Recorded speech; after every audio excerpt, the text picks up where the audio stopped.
Fala galera, fala pessoal do Fato Tricolor, vamos aqui para as últimas notícias do São Paulo, né? A gente enfrenta aí o LDU na quinta-feira pelas quartas de final da Libertadores. Fiquemos aqui na nossa torcida, vamos ver o nosso time aí com muita fé, se Deus quiser ser campeão da Libertadores. Nós temos a notícia do Luiz Gustavo, que ele foi liberado aí após os problemas de saúde, né? O volante aí está recuperado do tromboembolismo pulmonar e foi liberado aí para voltar ao reforço do time, né?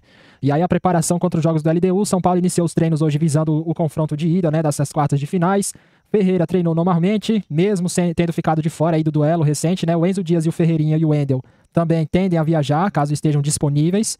Nós temos também o Rafael aí, o Tolói, né, que acabou estreando aí no jogo contra o Botafogo, e o Rigoni também. Tolói zagueiro, Rigoni atacante, e aí acabaram reestreando aí contra o Botafogo, né? O Tolói como titular e o Rigoni entrando aí, ele acabou entrando no segundo tempo. Foi um bom jogo aí contra o Botafogo, visto o time que nós temos, tantos jogadores lesionados que nós vemos tendo nos últimos dias, e é perceptível demais aí a diferença que o Crespo vem fazendo no time do nosso tricolor. E aí nós temos também o Rigoni, ele pode ter esse papel muito importante aí, né, no mata-mata, porque agora nós estamos numa quarta de final, é tudo ou nada. E aí o retrospecto negativo aí, né, o Tricolor ainda não venceu a LDU fora de casa, e esse histórico pesa muito aí pro confronto que vai ser lá em Quito pelas quartas de final. Com relação aí voltando um pouco ao jogo do Botafogo, o São Paulo já fazia 4 anos que não vencia o Botafogo, né? Ele veio empatando e não vencia o Botafogo, então foi importante, além disso, essa vitória aí contra o Botafogo. Com a vitória recente no Brasileirão, a gente vencendo o Botafogo, com o gol do Dineno, né? A gente acabou ganhando, e aí o Crespo rasgou os elogios aí na união e no elenco após o resultado. E agora nós vamos ver aqui umas notícias, num vídeo de notícias que está rolando. Beleza, galera? E vamos finalizar, e aí torcer pro nosso Tricolor, com fé em Deus, ganhar. De notícias do São Paulo pra gente. Quer começar pela política ou quer começar pelo jogo? O que você acha melhor? O que vocês acham melhor? Vamos começar pelo jogo. Eu acho que tem um time desenhado para jogar contra a LDU em Quito, com o retorno do Arboleda para o time titular, com o Luciano titular, o Luciano está suspenso no final de semana contra o Botafogo. O time mais provável é Rafael, Ferrarese, Arboleda e Alan Franco, Cédric, Bobadilha, Marcos Antônio como titular, voltando a ser titular, Rodriguinho e Enzo Dias, Luciano, e aí tem uma dúvida entre Ferreirinha e Rigoni. Tem uma terceira possibilidade muito mais remota, que é o Alisson no meio campo para adiantar o Rodriguinho para o ataque. Mas eu tenho a impressão que vai jogar Ferreirinha e Luciano, ou Luciano e Rigoni. A grande dúvida é aqui, é o segundo atacante. O Arboleda vai viajar. Ontem tinha uma dúvida sobre Enzo Dias, sobre Ferreirinha e sobre o Wendel. Os três vão viajar. Havia anunciado dizendo que o Enzo Dias teve torção no tornozelo, mas ele vai jogar, ele vai viajar. O Wendel vai viajar e o Ferreirinha vai viajar. Então aqui não está o problema. O problema está nas lesões antigas, né? O Lucas, o Oscar, o Caleri. O Caleri vai viajar, como viajou para o Medellín, mas o Caleri não vai para jogar. Ele vai viajar porque entende que é importante a presença dele como líder do elenco, então deve viajar, como aconteceu em Medellín. Do ponto de vista político, ontem teve a bendita reunião da apresentação do projeto do Fundo Cutia. A reunião não foi no Conselho Deliberativo de São Paulo, surpreendentemente aconteceu em outro lugar, na sede da Galápagos, na Avenida Rebouças, na região oeste de São Paulo. Não foi 100% bem recebido, houve uma divisão do Conselho sobre o olhar, e eu sei de um momento que um dos conselheiros presentes me contou que houve uma pergunta sobre os prazos das janelas de recompra, porque você pode ter 20 anos e você pode recomprar 30%. O projeto do Fundo Cutia, o fundo compraria 30% dos jogadores da base do São Paulo. Isso incluiria sub-15, sub-17, sub-20. Ou seja, um jogador que hoje é sub-14, amanhã ele está no sub-15 e está dentro desse cenário. Com o fundo aplicando 250 milhões de reais. E aí a conta que a gente faz. Por que 250 milhões de reais? Se o São Paulo neste ano vendeu mal e com a venda provável do Rodrigo Nestor no final do ano vai vender 257 milhões de reais no mínimo, porque pode bater 300 milhões, pode bater 310 milhões.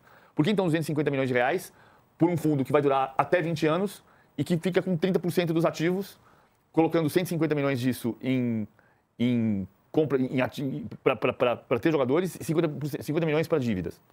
Por quê? E aí uma pergunta que houve foi, mas as janelas de recompra são com 10, 15 e 20 anos. Se o São Paulo não recomprar nessas 3 janelas, acontece o quê? Fica para sempre do fundo? E ficou no ar essa pergunta, com alguém deixando mais ou menos dando a entender que sim. Sim, porque se você não recomprou, 30% é do fundo. E por que então o fundo coloca 250 milhões, se vendendo mal o São Paulo arrecada 257 milhões? Esse projeto ainda tem que ir para o Conselho, foi uma apresentação para conselheiros, mas ele ainda tem que ir para o Conselho Deliberativo, que não foi apresentado nem na sede do São Paulo, foi apresentado no fundo na Galápagos, na empresa. Não foi sedutor, não foi convincente o projeto do Fundo Cutia. Você acha disso, Thiago? Pelo que eu consigo entender, né, do que eu já tinha lido a respeito do que você explica agora, parece ser uma tentativa de fazer o que o Barcelona fez há alguns anos, que são essas alavancas financeiras, né? Você ter um dinheiro meio garantido para no futuro você poder saber que você vai contar com aquele capital. Mas realmente, por essa proposta que você falou, é muito pouco sedutor, né? Não é tanto dinheiro assim, pela contrapartida de você ter 30% do que pode ser a base do clube. O Barcelona chegou a oferecer porcentagens das... Não, o Barcelona ele não ofereceu porcentagem de venda de jogador, mas ele ofereceu porcentagem de vendas de patrimônios do clube, por exemplo. Né? Vendas de direitos de televisão, ele antecipou, ele vendeu partes do Barça Studios, que eram uma parte de produção de mídia. Enfim, de qualquer forma, é tentar o que eles chamam de palanca, né, na Espanha, que são alavancas. Né? São alavancas financeiras que você garante que vai entrar dinheiro do clube durante um tempo.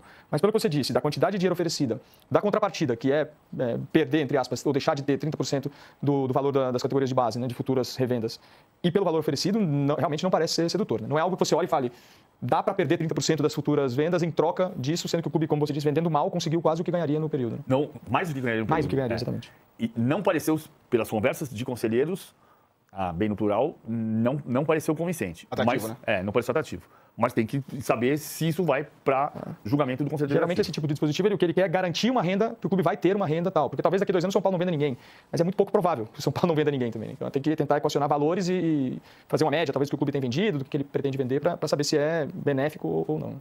Vamos ver isso. Agora falando do time, né? O Enzo Dias, o Wendel e o Ferreira estão liberados. São Paulo tem problemas com o departamento médico, né? Vários jogadores ali fora. Uma boa notícia. Chegou até 9 fora. Né? Agora nós estamos falando concretamente de Lucas, Caleri, Oscar, André Silva, os principais que ficam fora para o jogo de Quito. O André Silva, grande parte da torcida não gosta do desempenho do André Silva no ano, mas ele é artilheiro do time no ano e ele é artilheiro do time na Libertadores. Então, sem Caleri, faz falta. Rian Francisco fora também, né? Os 9 que a gente está falando, estou falando de recuperação. De Alisson, de Marcos Antônio, de Arboleda, agora de Ferreirinha, que ficou fora no final de semana, mas você ainda tem 3 centroavantes fora. Né? O Caleri, o Rian Francisco e o André Silva. Sem contar Lucas e Oscar. É um time montado para ter Lucas, Oscar e Caleri e os 3 estão fora do jogo decisivo. Detalhe, o São Paulo jogou 6 vezes contra a LDU, entre 4 vezes pela Libertadores, 2 vezes pela Copa Sul-Americana. Na soma dos 6 jogos, todas as vezes o São Paulo ganhou no Morumbi e perdeu em Quito. Todas os 6 confrontos. O São Paulo firma um empate. O São Paulo firma um empate. Talvez. O São Paulo é muito... dá pra gente considerar que é um bom negócio. Porque sair de lá com empate, porque nunca nem empatou. Nunca empatou lá. A gente tem aqui uma tela de brasileiros contra a LDU. Vamos ver como é que está esse retrospecto. O Atlético Paranaense perdeu por 1-0 em 2021.